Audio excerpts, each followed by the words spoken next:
everybody, welcome back to another Stoneforge gaming video. Today we're going to be taking a look at a collection of Reaper models that I had recently painted up for Pathfinder, although these could be very easily used in a number of games, including other RPGs and even some skirmish or war games, depending on the type of war game that you're actually playing. You can see that there's a pretty eclectic group here. We just got in the Reaper Bones 1 set. I'm back when we originally got it, but I just had started digging through it a while ago and decided I wanted to paint a bunch of stuff. This is the first couple of models is a couple of zombies that was from the pack. Two different sculpts here. You can see that I kind of painted them up with almost Walking Dead style color skin tone, that sort of almost grayish brown sort of skin tone that makes it look like just dead, dried out skin. Nothing too fancy about the paint job. I kind of just layered up and dry brushed some of the skin tones and then added on some of my normal blood effects, and kind of just highlighted their stuff not too far, just to make it look like it was still pretty dirty and rough. This model here, for those of you grognards out there, is Reaper's version of a Rust Monster. Rust Monster was an old model, or an old monster that they used to have in Dungeons and Dragons, and that's why I actually added the little sword on there that is all chewed away and rusted out. Because that's what rust monsters do. They oxidize and rust things to hell. The eyeballs there, you can see I did a sort of layering technique to kind of get that shiny sort of white to black sort of highlight. And then for the carapace, I kind of just dry brushed most of that on up to a sort of from a dark brown to a lighter sort of tan color. This couple of bugbears here, these are actually metal. They're not actually bones, but I had painted them right around the same time. I wanted to go very, because I like the way that old school bugbears always looked. And so for these, I decided to go with a very sort of muted color scheme, not too many flashy bright colors, mostly browns. And even on the metals and stuff like that, when I did my washes, and even on the face there, I did my washes with different sorts of browns. I did like that little face there that looks like they cut off somebody's face and strapped it to a shield. This guy's pretty interesting because he's got a dagger and a buckler in one hand, which is kind of interesting, but then he's got the Morning Star in the other hand. And again, I just kind of painted them up the old school bugbear sort of way, with that sort of yellowish sort of skin tone, and then the brown kind of the brown sort of fur. This Gorgon here was actually super easy to paint. I actually just base coated him with some silvers or a dark gray. I think it was a dark gray. And then I washed him with I can't remember which green wash it was, but then I just began dry brushing up from there to kind of highlight all of the scales there, kind of going against the grain. And then I basically did some little bit of wet blending on the eyes, and then kind of just dry brushed onto the horns, kind of pull some of those details out.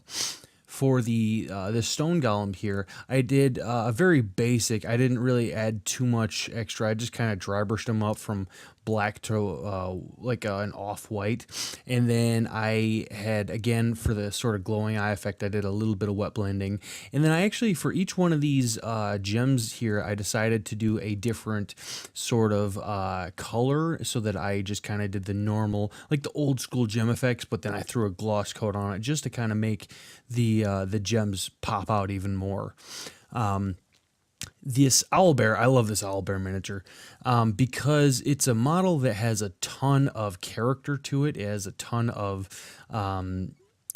well, it's got a lot of the pose is really great. You can see I actually did a lot of color variation. Even though he mostly looks brown, you can actually see there how you got your dark browns, your tans, your yellow tones, all that sort of stuff. And then I went with the black for his beak and for his talons. I went with because I was looking at a lot of owls, and a lot of them have black talons and black beaks. And I wanted to go with a kind of googly-eyed sort of owl because I just figured that would be kind of a crazy, horrid thing to have running at you out of the woods or something. It's crazy looking eyes. But those I just kind of painted it up as realistic to an owl. It was more along the owl's paint scheme than the actual bear paint scheme. This here, I love this model. This is actually one of the fire giants, the Reaper's fire giants, and I love this model. It got a big old two-handed. This is actually based off of a Wayne Reynolds sketch that they had, and for the sword there, you can see that I actually did. It is actually metallic. It's just very, very thinned out, and then I actually added all of the little, wherever there was a nick or a cut, I did the highlight to where it looks like just kind of very scraped steel. And then I went with a bunch of different colors of metallics, like you can see the red tones in there, the yellows for the golds, the brass, but I wanted it all to look very muted, so I didn't highlight it up too much. I just gave it enough to where it's picking out all of the different tones. And for the skin, I wanted to go with a sort of gray, but I didn't want it to look like stone, so I decided to do a layering effect on that instead. And then I did the little red shirt there again with just a pretty basic layering. But for the fiery sort of hair and eyes, I did a layering technique going from red all the way up to light yellows on some of the littler details. This model is Reaper's version of a beholder, which I absolutely love. I think the model is really, really cool, and it actually has a lot of little details to it. It's not technically a beholder because they don't have the rights to it, but whatever, that's what we use it for.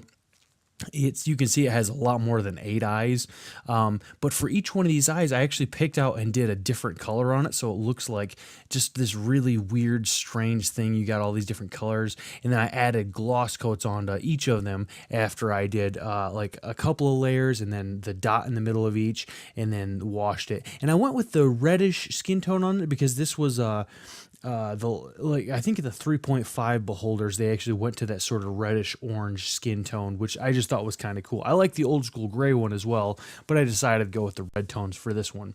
And then last but not least is this dragon here, which I painted up as a blue dragon. I believe Reaper has it kind of slated as a shadow dragon, but I like it as a blue dragon pretty well.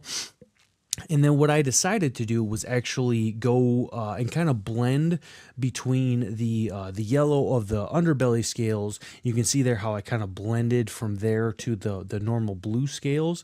And I just actually did that with a couple of layers of washes and dry brush or two to kind of tie those together. The wings, because there's so much detail on them, I just kind of dry brushed again against the grain. You kind of want to just dry brush, picking out all of those details as much as you can. And then for the horns, I did very basic sort of just dry brushing and then layering on some of the tips. And then actually all of the bases, because we were playing through a campaign called Rop and Othik. For any of you who are familiar, it's very, very dungeon heavy, so I decided to go with that sort of dungeon-esque theme. Thank you all for watching this Stoneforge gaming video, and I hope this has given you some cool ideas of some different models you could paint up.